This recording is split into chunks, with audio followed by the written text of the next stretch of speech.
ఈ కథ మాజీ స్పెషల్ ఫోర్స్ సైనికులు దొంగలుగా మారడంతో ప్రారంభమవుతుంది. ఒక బ్యాంక్ దోపిడీలో వారి ముఠా నాయకుడు ఏమాత్రం కనికరం లేకుండా బ్యాంక్ మేనేజర్ గుండెల్లో కాల్పులు జరిపాడు. దొంగలు చాలా పకడ్బందీగా సెక్యూరిటీ గార్డ్లను తమ అదుపులోకి తీసుకున్నారు. వారు హాల్ మధ్యలో ఒక బ్లూటూత్ స్పీకర్ను విసిరారు. అందులో నుండి "అందరూ కింద పడుకోండి, చేతులు నేలపై ఉంచండి" అనే గంభీరమైన శబ్దం వినిపించింది. భయంతో జనం వెంటనే కింద కూర్చుండిపోయారు. బ్యాంక్ ఉద్యోగులు భయంతో వణికిపోతూ సేఫ్ లాకర్ను తెరిచారు. కేవలం 2 నిమిషాల్లోనే అంతా ముగిసిపోయింది. ఆ దొంగలు 3 మిలియన్లు దోచుకుని పారిపోయారు. వెళ్లేటప్పుడు వారు అక్కడొక మోషన్ యాక్టివేటెడ్ బాంబును వదిలి వెళ్లారు. మళ్లీ అదే గంభీరమైన స్వరం వినిపించింది. ఎవరైనా కదిలినా లేదా పోలీసులకు ఫోన్ చేసినా ఈ బాంబు 15 నిమిషాల్లో పేలిపోతుంది. ముఠానాయకుడు సీసీటీవీ కెమెరా వైపు చూసి దాన్ని కాల్చివేసి నగర వీధుల్లో మాయమైపోయాడు. కథలోకి వెళ్లే ముందల ఈ వీడియోకి ఒక లైక్ చేసి మన ఛానల్ని సబ్స్క్రైబ్ చేసుకోండి. నేరం జరిగిన 25 నిమిషాల తర్వాత ఎఫ్బీఐకి సమాచారం అందింది. ఘటనా స్థలంలో బాంబుపై ఉన్న ఒకే ఒక్క వేలిముద్ర తప్ప మరే ఇతర ఆధారాలు దొరకలేదు. ఇంత సులభంగా దోపిడీ చేసిన తరువాత కూడా దొంగలు మేనేజర్ను ఎందుకు చంపాల్సి వచ్చిందని సెక్రటరీ జొనాథన్ ఆలోచనలో పడ్డాడు. దీని వెనుక ఏదో పెద్ద రహస్యముందని గ్రహించి అతను ఆధారాల కోసం బయల్దేరాడు. కాని అప్పటికే పోలీసులు ఆ బాంబును తీసుకెళ్లారని తెలిసి అతను చిరాకు పడ్డాడు. కోపంతో పోలీస్ స్టేషన్కు వెళ్లిన జొనాథన్ పోలీస్ చీఫ్ బ్రియాన్ను నిలదీశాడు. "ఇది ఎఫ్బీఐ కేసు. ఇందులో మీరెందుకు జోక్యం చేసుకుంటున్నారు? దొరికిన ఆధారాలన్నీ మాకప్పగించండి." జొనాథన్ మాటలకు బ్రియాన్ కొంచెం కంగారుపడి అసలు విషయం చెప్పాడు. ఆ వేలిముద్ర జేమ్స్ అనే వ్యక్తిదని, అతను గతంలో స్పెషల్ ఫోర్సెస్లో పనిచేసేవాడని తెలిసింది. 5 ఏళ్ల క్రితం జేమ్స్ మరియు అతని బృందం కొందరు కాలేజ్ విద్యార్థులను కిడ్నాప్ చేసి డబ్బులడిగితే సమయానికి డబ్బు అందకపోవడంతో అందరినీ చంపేశారని బ్రియాన్ వివరించాడు. ఆ తర్వాత సైన్యం పంపిన మరో యూనిట్ ఆ తిరుగుబాటు కమాండోలందర్నీ చంపేసింది. ఇప్పుడు జేమ్స్ కుటుంబంలో అతని తమ్ముడు రేంజర్ ఒక్కడే మిగిలి ఉన్నాడు. జేమ్స్ అతని టీం అందరూ చనిపోయారు కాబట్టి ఖచ్చితంగా అతని తమ్ముడు రేంజర్ ఏదో హైటెక్ టెక్నాలజీ వాడి జేమ్స్ వేలిముద్రలను అక్కడ పెట్టి ఉంటాడని పోలీసులు అనుమానించారు. కాని ఏజెంట్ వెల్స్ ఒక వార్త తెచ్చాడు. దోపిడీ జరిగిన సమయంలో రేంజర్ ఒక షాప్లో ఉన్నాడని సీసీటీవీ ఆధారాలు దొరికాయి. ఒకే వ్యక్తి ఒకే సమయంలో 2 చోట్ల ఉండటం సాధ్యం కాదు కాబట్టి రేంజర్ను అరెస్ట్ చేయలేకపోయారు. దొంగలు తమను తప్పుదోవ పట్టిస్తున్నారని జొనాథన్ గ్రహించాడు. ఎందుకంటే స్పెషల్ ఫోర్స్ శిక్షణ పొందినవారు ఇంత తెలివి తక్కువగా వేలిముద్రలు వదిలి వెళ్లరు. వారైతే అమాయకులైనా అయి ఉండాలి, లేదా అతి తెలివైన వారైనా అయి ఉండాలి. కేసు దర్యాప్తు జరుగుతుండగానే 2వ దోపిడీ జరిగింది. ఈసారి దొంగలు మేనేజర్ కుటుంబాన్ని చంపుతామని బెదిరించి బ్యాంక్ లాకర్ను తెరిపించారు. మేనేజర్ భయంతో సిబ్బంది అందరినీ బ్రేక్ఫాస్ట్ కోసం బయటకు పంపి తర్వాత సేఫ్ను తెరిచాడు. దొంగలు లోపలికి రాగానే ఒక మహిళా ఉద్యోగి ఎదురై అలారం మోగించడానికి ప్రయత్నించినా కాని మేనేజర్ ఆమెను ఆపాడు. ఈసారి దొంగలు డబ్బు కాకుండా లాకర్లో ఉన్న కొన్ని ముఖ్యమైన డాక్యుమెంట్లను తీసుకున్నారు. ఆశ్చర్యంగా వారక్కడ గాయపడిన సెక్యూరిటీ గార్డును చంపకుండా ఆ మహిళా ఉద్యోగి చేత అతనికి కట్టుకట్టించి మానవత్వం చాటారు. మరి మొదటి దోపిడీలో మేనేజర్నెందుకు చంపారు? ఈ ప్రశ్న తలెత్తుతుండగానే మరొక సంఘటన జరిగింది. వర్షంలో 3వ బ్యాంక్ మేనేజర్ తన ఆఫీస్కు వెళ్తుండగా దొంగలు అతడిని కారులో నుండి బయటకు లాగి రోడ్డుపై పడేశారు. అతను తేరుకునేలోపే అతని గొంతులో కత్తి దింపారు. మేనేజర్ నొప్పితో విలవిలలాడుతున్నా వారేమాత్రం కనికరం చూపలేదు. అంటే ఇది కేవలం దోపిడీ కాదు, పాత పగ అని అర్థమైంది. బ్యాంకు యజమాని జెఫ్రీకి తన 2 బ్రాంచులు దోపిడీకి గురయ్యాయని తెలిసింది. 3 మిలియన్లు అతనికి పెద్ద విషయం కాదు. కాని ఆ డాక్యుమెంట్ల గురించి అతను తెగ కంగారు పడిపోతున్నాడు. ఎందుకంటే ఆ డాక్యుమెంట్లలో జెఫ్రీకి సంబంధించిన ఒక భయంకరమైన రహస్యం దాగి ఉంది. జొనాథన్ మిగిలిన బ్యాంక్ మేనేజర్ను విచారించగా ఒక ఆసక్తికరమైన విషయం తెలిసింది.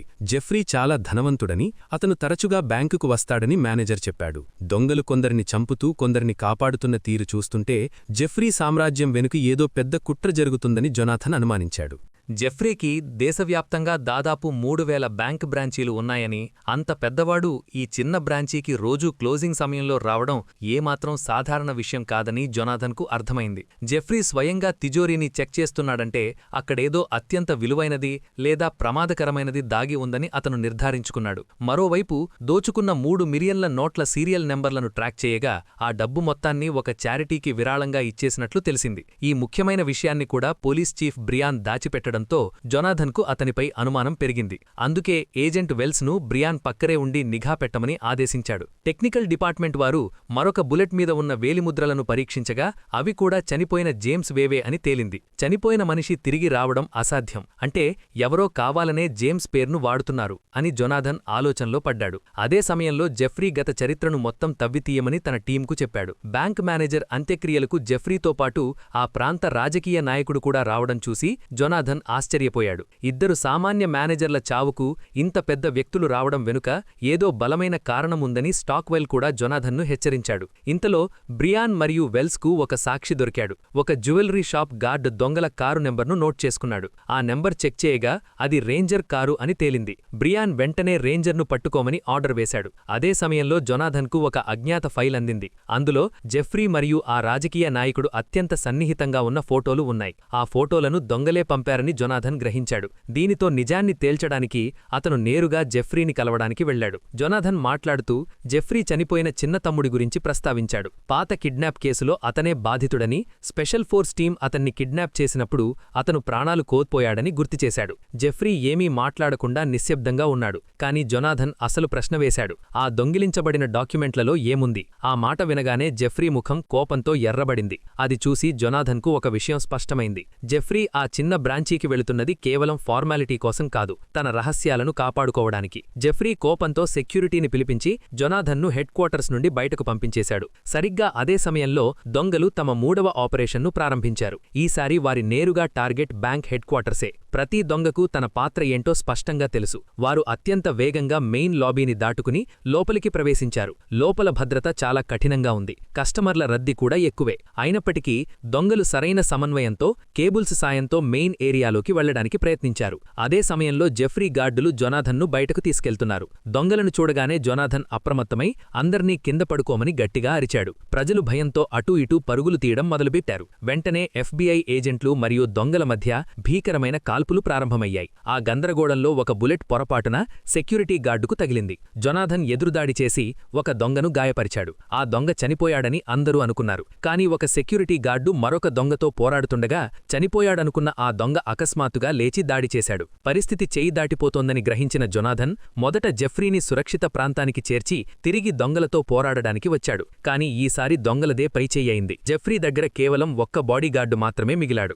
ఆశ్చర్యకరమైన విషయమేమిటంటే దొంగల నాయకుడు ఆ బాడీగార్డుపై దాడి చేయలేదు. వారి లక్ష్యం మొదటి నుండి కేవలం జెఫ్రీ మాత్రమే. దొంగల నాయకుడు ఆ బాడీగార్డును ఆయుధం కింద పడేయమని చెప్పాడు. కాని అంతలోనే మరో దొంగ వచ్చి ఆ బాడీగార్డు నుదుటిపై కాల్చి చంపేశాడు. తన సహచరుడు చేసిన పనికి కోపంతో నాయకుడు అరిచాడు. సరిగ్గా అప్పుడే జొనాథన్ ఆకస్మికంగా దాడి చేసి ఆ హంతక దొంగను చంపేసి వారి నాయకుణ్ణి బందీగా పట్టుకున్నాడు. ఇది చూసిన మిగిలిన దొంగల్లో ఒకడు వెంటనే ఒక మహిళా ఉద్యోగిని పట్టుకుని ఆమె ప్రాణాలకు బదులుగా తమ నాయకుణ్ణి వదిలేయమని బేరం పెట్టాడు. చివరికి ఇద్దరినీ పరస్పరం మార్చుకోవాలని నిర్ణయించుకున్నారు. అయితే ఆ దొంగను వదిలిపెడితే తాను ప్రాణాలతో మిగలడం కష్టమని జొనాథన్కు బాగా తెలుసు. ఆశ్చర్యకరంగా దొంగల నాయకుడు తన మాట నిలబెట్టుకున్నాడు. అతను జొనాథన్ను ఏమీ చేయకుండా వదిలేసి తన సహచరులను కాల్పులు జరపవద్దని ఆదేశించాడు. దొంగలంతా అక్కడి నుండి వేగంగా పారిపోయారు.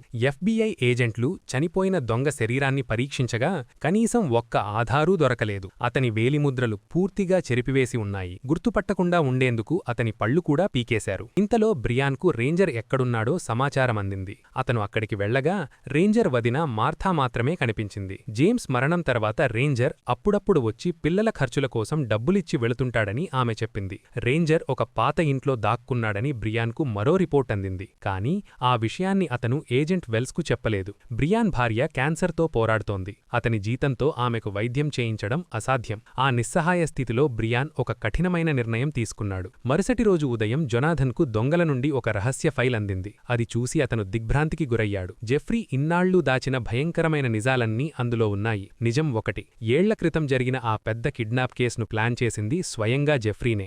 ఆస్తి మొత్తం తనకే దక్కాలని, వాటా అడిగేవారు ఎవరూ ఉండకూడదని అతను ఈ కుట్ర పన్నాడు. నిజం 2, ఒక ఉన్నత సైనిక అధికారికి లంచమిచ్చి తీవ్రవాదులు దాక్కున్నారన్న అబద్ధపు సమాచారంతో జేమ్స్ స్పెషల్ ఫోర్స్ టీంను ఒక ఇంటిపై దాడికి పంపాడు. నిజం 3, ఆ ఇంట్లో ఉన్నది తీవ్రవాదులు కాదు, నిరాయుధులైన కాలేజీ విద్యార్థులు. వారిలో జెఫ్రీ సొంత తమ్ముడు కూడా ఉన్నాడు. నిజం 4, పొరపాటు జరిగిందని జేమ్స్ టీం పై అధికారులకు రిపోర్ట్ చేసేలోపే జెఫ్రీ పంపిన మరో స్పెషల్ టీం జేమ్స్ మనుషులపై దాడి చేసి వారిని చంపేసింది. నిజం 5, ఆ నేరాన్ని కప్పిపుచ్చుకోవడానికి జేమ్స్ టీంను దేశద్రోహులుగా ముద్రవేశారు. జేమ్స్ టీంలోని 3 సభ్యులను జెఫ్రీ ముందే కొనేశాడు. వారే దొంగన చేతిలో చనిపోయిన 2 బ్యాంక్ మేనేజర్లు మరియు ఆ రాజకీయ నాయకుడు. వారు ఆ రోజు మిషన్ నుండి తప్పుకొని తర్వాత తమ తోటి సైనికులపై అబద్ధపు సాక్ష్యం చెప్పారు. జెఫ్రీ ఆ 3 తన గుప్పిట్లో ఉంచుకోవడానికి ఆ సాక్ష్యాలను భద్రపరిచాడు. కానీ ఇప్పుడు ఆ రహస్యాలన్నీ నిజాలన్నీ బయటకు వచ్చాయి. ఈ దోపిడీల వెనక ఉన్నది మరెవ్వరో కాదు, జెఫ్రీ పంపిన రెండో స్పెషల్ టీంలోని సభ్యులే.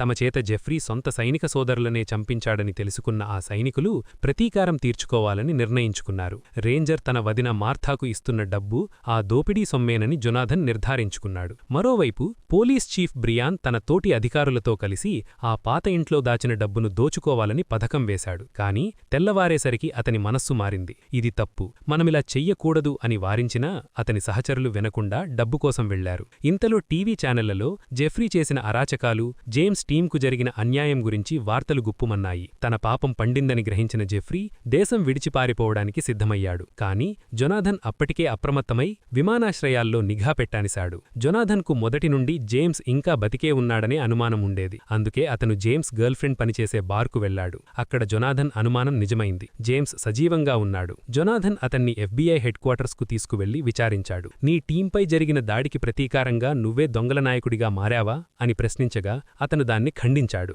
అటు పాత ఇంట్లోకి డబ్బు కోసం వెళ్లిన బ్రియాన్ సహచరులకు పెద్ద షాక్ తగిలింది. కోట్లాది రూపాయలు ఉంటాయని ఆశపడి వెళ్లిన వారికి అక్కడ ఒక్క రూపాయి కూడా దొరకలేదు. అప్పుడే పోలీసులు ఆ ఇంటిని చుట్టుముట్టారు. ప్రతిఘటించబోతున్న ఒక అధికారి పోలీసుల కాల్పుల్లో చనిపోగా మరొకరు లొంగిపోయారు. చివరికి బ్రియాన్ నేరుగా జొనాథన్ దగ్గరకు వచ్చి నిజాన్ని ఒప్పుకున్నాడు. డబ్బు ఎక్కడుందో తన ఇన్ఫార్మర్ చెప్పాడని, జొనాథన్ తోటి ఏజెంట్ వెల్స్కు కూడా ఈ విషయాలన్నీ తెలుసని వెల్లడించాడు. ఆ మాట వినగానే జానథన్ ఒక్కసారిగా నిశ్శబ్దమైపోయాడు. వెల్స్ ఈ విషయాన్ని తనతో ఎప్పుడూ చెప్పలేదు. ఏదో తేడా కొడుతోందని గ్రహించిన జానథన్ వెంటనే వెల్స్ వ్యక్తిగత ఫైల్ను తవ్వితీశాడు. ఆ ఫైల్ చూశాక అతనికి గొంతులో వెలక్కాయ పడ్డట్లయింది.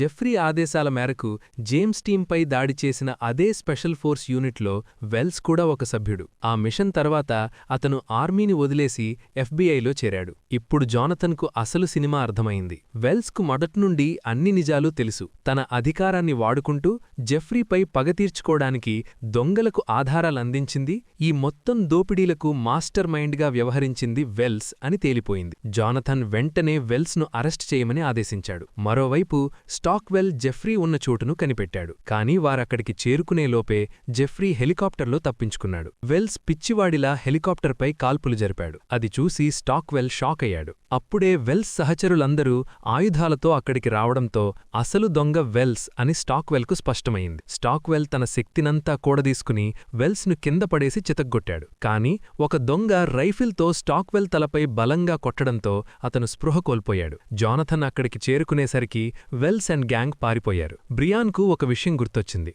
వెల్స్ కార్లో ఒక మ్యాప్ ఉంది. అందులో ఒక చోట గుర్తుపెట్టి ఉంది. బ్రియాన్ తన జ్ఞాపకశక్తితో ఆ ప్రదేశానికి వెళ్లాడు. అక్కడ వెల్స్ డబ్బును తరలిస్తున్నాడు. వెల్స్ బ్రియాన్ను వెళ్లిపొమ్మని హెచ్చరించి అతను వినకపోవడంతో కాల్పులు జరిపి తప్పించుకున్నాడు. కాని బ్రియాన్ ప్రాణాలు కాపాడ్డం కోసం వెల్స్ స్వయంగా పోలీసులకు ఫోన్ చేసి బ్రియాన్ లొకేషన్ చెప్పాడు. కొన్ని నెలల తర్వాత జెఫ్రీ మెక్సికోలో ఉన్నాడని జానథన్కు సమాచారం అందింది.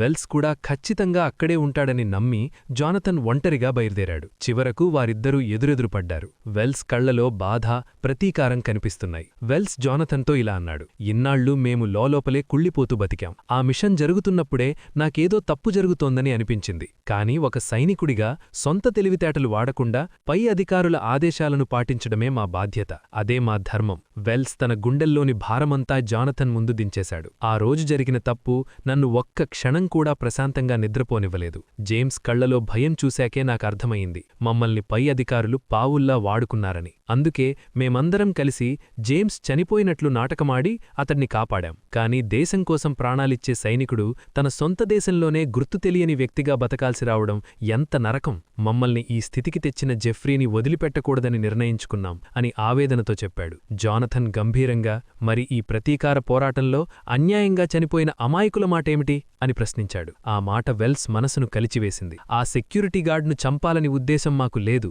అతడ్ని కాపాడ్డానికి ప్రయత్నించాం, కానీ అది జరిగిపోయింది అని వెల్స్ కన్నీళ్లు పెట్టుకున్నాడు. జెఫ్రీని చంపాలా లేక చట్టానికి అప్పగించాలా అన్న విషయంలో వారిద్దరి మధ్య వాదన జరిగింది. చివరకు జానథన్, నేను నిన్ను ఒకసారి నమ్మాను, నువ్వు నన్ను మోసం చేశావు, ఇప్పుడు మళ్లీ నమ్ముతున్నాను, ఈసారి నన్ను నిరాశపరచకు అని చెప్పి నేరుగా జెఫ్రీ ఉన్న చోటికి వెళ్లాడు. మెక్సికోలో విలాసంగా గడుపుతున్న జెఫ్రీకి తన తప్పుపై ఏమాత్రం పశ్చాత్తాపం లేదు. పైగా జానథన్ను చూసి నవ్వుతూ, నన్ను ఏం చేసినా నువ్వు కూడా నేరస్తుడివవుతావు అని బెదిరించాడు. కాని జానథన్ ఏమాత్రం ఏమాత్రం తగ్గలేదు. అతను మెరుపు వేగంతో దాడిచేసి జెఫ్రీ కడుపులో కత్తి దింపాడు. అది చూసి జెఫ్రీ బాడీగార్డ్ గన్ తీయబోగా అప్పటికే నిఘా పెట్టిన వెల్స్ అతణ్ణి కాల్చి చంపేశాడు. చివరకు జానథన్ తన గన్నును వెల్స్ వైపు గురిపెట్టాడు.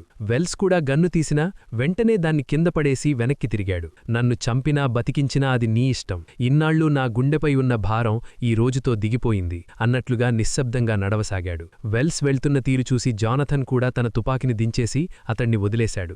జెఫ్రీ అంతమవ్వడంతో ఆ భయంకరమైన కుట్రకు తెరపడింది. అలాగే ఈ వీడియోకి ఒక లైక్ చేసి మన ఛానల్ని సబ్స్క్రైబ్ చేసుకోండి.